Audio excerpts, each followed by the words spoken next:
Demand increased 1,200% for the Pro-Am because of Clark, one of the most popular figures in the sports world. This isn't a hypothetical scenario. This is a reality unfolding right now around Caitlin Clark, the basketball phenom who just made a move that has the entire sports world holding its breath, and the WNBA leadership reportedly in a state of pure panic.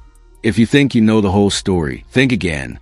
What's happening behind the scenes is a drama of betrayal, multi-billion-dollar consequences, and a stunning escape to freedom. Stick around, because the details will shock you. Participating in the Pro-Am along Nelly Korda and Annika Sorenstam, two of the best in the game, Clark said in a statement. I'm honored to be an ambassador for a company in Gainbridge that is so committed to elevating women's sports. I can't wait to return to Tampa in November to play in the Pro-Am with the best women golfers in the world. The story begins not on a basketball court, but on the pristine fairways of a prestigious golf tournament in Florida. The Annika Invitational, a cornerstone event on the LPGA calendar, suddenly found its name in headlines across the globe, and it had nothing to do with a veteran golfer. It was because a rookie basketball player, Caitlin Clark, was added to the Pro-Am roster. The announcement was like a lightning strike. Instantly, demand for the event skyrocketed by an almost unbelievable 1,200%. Fans scrambled for tickets, with some reports suggesting prices could reach 10 times higher than those for the WNBA finals. But amidst this explosion of excitement in the golf world, a deafening silence emanated from the headquarters of the WNBA. If you scour their official social media channels, you'll find zero, absolutely nothing, mentioning Clark's high-profile participation in this billion-dollar stage. Be the consensus for the entire WNBA. The WNBA posted nothing. Zero. Posted zero about Caitlin Clark golfing in this Pro-Am event. If you look at the LPGA Twitter account, it is filled with Caitlin Clark things. Photos of her, a whole video of the fans cheering her, signing things, taking photos, their players hanging out with Caitlin, and obviously they're showing their golfers as well. No congratulations, no promotion, not even a simple acknowledgement. Meanwhile, the LPGA's accounts were filled with content celebrating her arrival, photos, videos of massive crowds, and highlights of her interacting with golfing legends.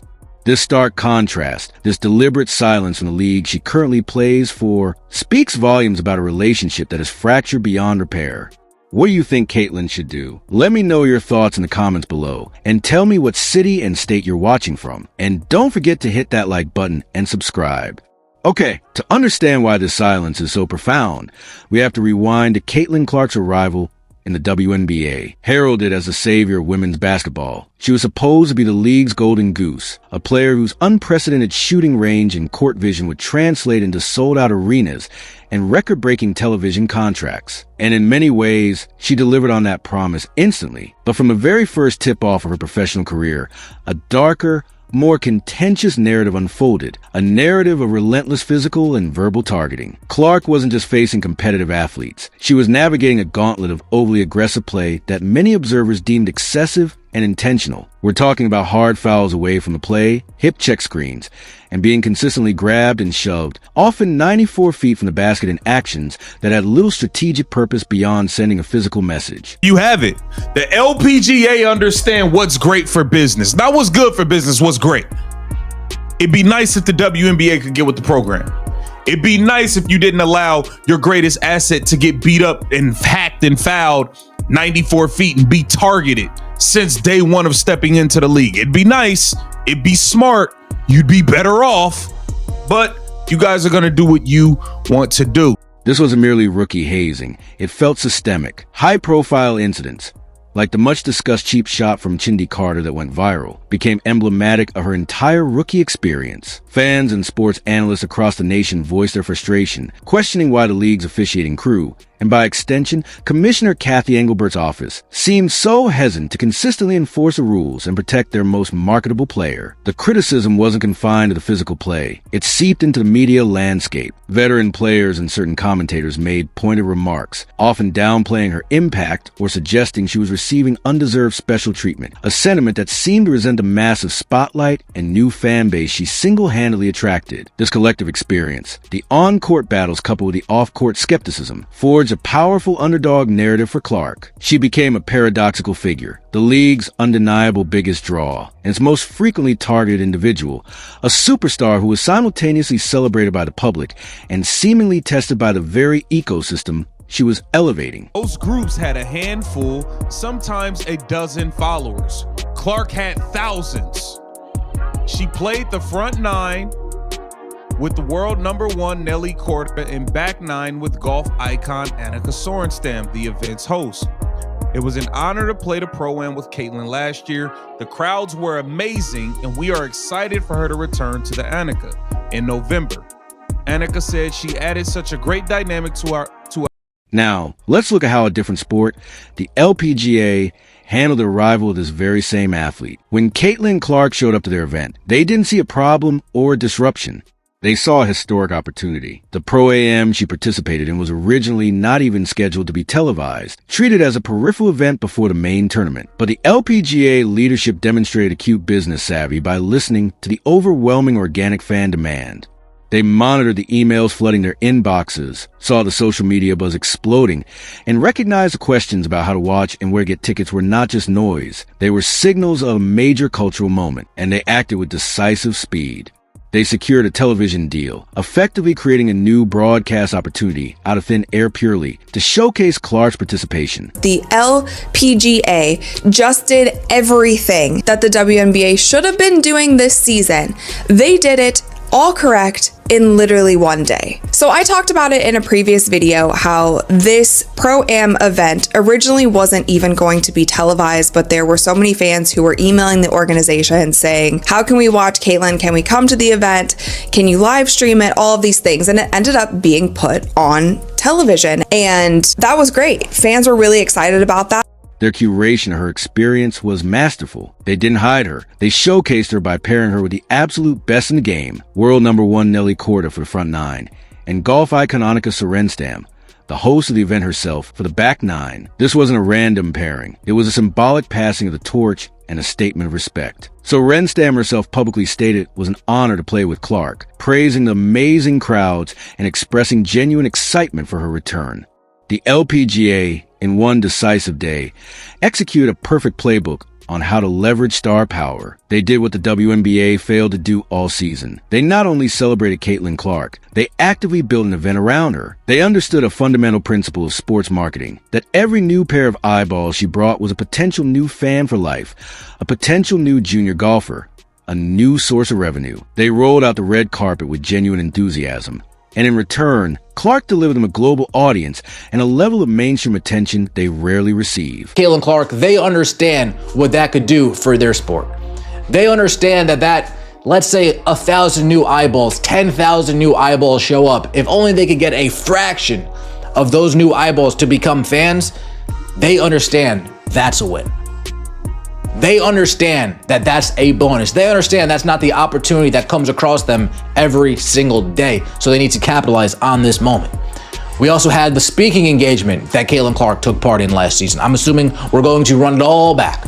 We're going to have the speaking engagement, the panel with Clark, Sorenstam, Korda, a couple of other. The impact of Clark's star power didn't just resonate with fans and the golfing body. It created seismic waves that caught the attention of the most powerful figures in all of sports. LeBron James himself, a billionaire athlete and media mogul, publicly praised Clark, calling her a once-in-a-generation athlete and voicing his unwavering support during a high-profile media appearance. This wasn't a casual compliment. It was a powerful co-sign from one of the most influential voices in the industry. Similarly, acclaimed professional golfer Tommy Fleetwood added his voice to the growing chorus of admiration, highlighting the cross-sport appeal she now commands. But beyond the public praise and social media accolades lies something even more significant, the whispers of a looming financial revolution.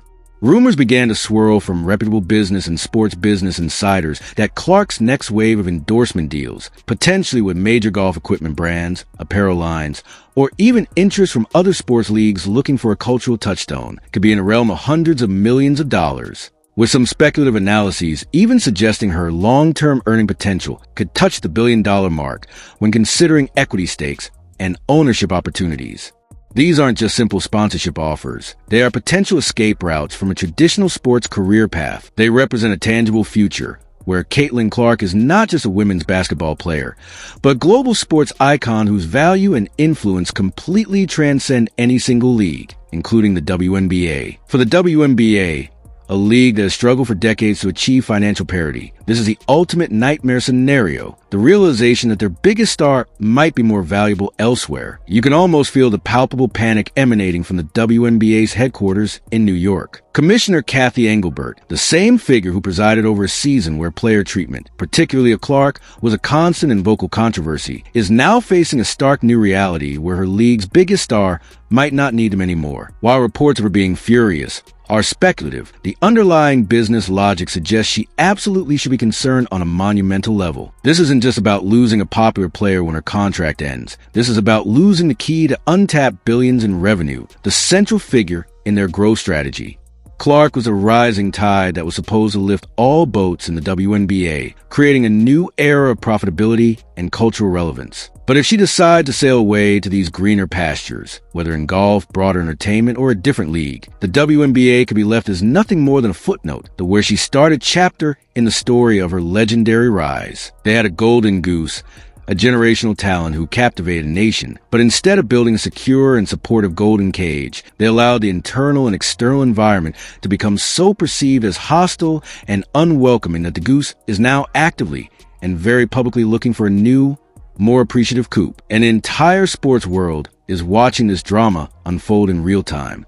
So, what does this all mean for Caitlin Clark herself? This transcends a simple sports crossover. It represents a fundamental shift in the trajectory of a once-in-a-generation athlete's career. In her own statement about the golf event, she used a very telling, powerfully simple word: freedom. Freedom from the relentless chorus of what she termed fake fouls, the contentious and often physically dangerous plays that defined her rookie season rather than her record-breaking assists and deep three-pointers. Freedom from a pervasive undercurrent of hate, a term that encapsulates not just the hard fouls, but the pointed criticism from veterans, the social media vitriol from certain segments of the fan base, and the seeming reluctance from the league apparatus to fully and unequivocally champion her as its centerpiece. And most importantly, freedom from the limits imposed by a traditional sports structure, the limits of a rookie-scale contract that paled in comparison to her market value, the limits of a league struggling to contain her stardom, and the limits of a single sports identity. Stepping onto that sun-drenched golf course in Florida was more than a casual round. It was a symbolic act of liberation,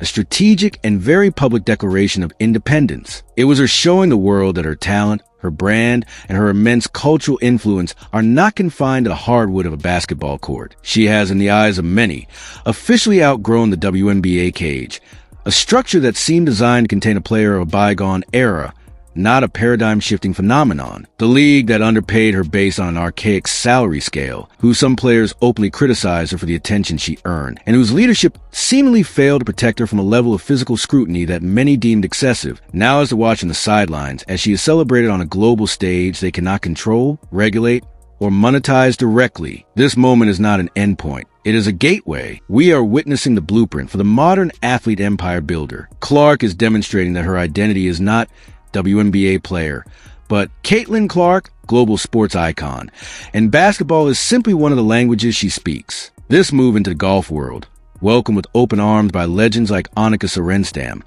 signals to every major brand and media company that her appeal is not niche, it is universal. It proves her audience will follow her anywhere, from the paint to the putting green. This exponentially increases her value, putting her in the same conversation as the most influential crossover athletes in history. She is no longer just playing the game within the established rules. She is actively redefining the rules of an entire sports career. She is showing that leverage isn't just about contract negotiations within one league. It's about building a multifaceted empire so large that no single organization can contain it. The power dynamic has irrevocably shifted. The question is no longer what the WNBA can do for Caitlin Clark, but what value the WNBA can possibly offer to a figure who has proven she can thrive and be adored far beyond its borders. This is about the creation of a legacy that is entirely her own, unbounded by any league's limitations, and it is a lesson in self-determination that will be studied for years to come. So, we are left with the ultimate question, a question that the WNBA front office is desperately trying to answer behind closed doors, a dilemma that strikes at the very heart of their business model and future viability. After experiencing this level of respect and adoration from the LPGA, a world that greeted her not with hard fouls, but with open arms and a televised celebration of her stardom. After seeing the staggering financial possibilities that lie beyond the parquet floor, a fundamental choice now rests squarely on Caitlin Clark's shoulders. Should she ever even go back? This is not merely about fulfilling a rookie contract. It's a philosophical decision about value, self-worth, and the future of athletic enterprise. Should she return to the league that, through its actions and inactions, often seemed to take her historic impact for granted, treating her as a problem to be managed rather than a revolution to be championed? Or should she strategically and courageously embrace this billion-dollar destiny that is unfolding before our very eyes, a path paved with potential ownership stakes, groundbreaking endorsement deals that rival those of male sports icons, and the freedom to become a true multi-sport ambassador? The choice she makes will not only define her career, but will serve as a permanent, stark judgment on the WNBA's handling of its greatest modern asset. If she chooses to leave, or even significantly reduces her commitment to the league, it will be recorded in sports history as one of the most catastrophic self-inflicted wounds in professional sports, a league fumbling its Jordan moment due to a failure of vision, protection, and appreciation. The message to every future generational talent would be clear. This platform may not be worthy of your ceiling. Conversely, if she returns, it will be on her terms, a level of leverage no female athlete has ever possessed, forcing the league to fundamentally rethink everything from marketing and officiating to revenue sharing and player safety. The world is watching her rise, and for the first time, it's completely on her own terms. She is no longer a prospect hoping to make a league. She is an icon evaluating a platform. This is about more than basketball. It's about the power of an individual brand in the 21st century. It's about whether a legacy is built solely within the confines of a single sports record books or across the global stage of popular culture, business, and inspiration. The fairways of the LPGA have offered her a glimpse of an alternate reality, one where her talent is the main event, unimpeded. The decision ahead is not just about where she will play, but what she wants her story to be, a legendary WNBA career, or the birth of the first female sports empire that truly transcends the game itself. The ball, as they say, is now in her court, and her next move will echo for generations. What do you think she should do? Let me know your thoughts in the comments below, and tell me what city and state you're watching from. If the story of defiance and shaking up the sports world resonated with you, hit that like button and subscribe for more deep dives into the dramas you won't see on the mainstream sports shows.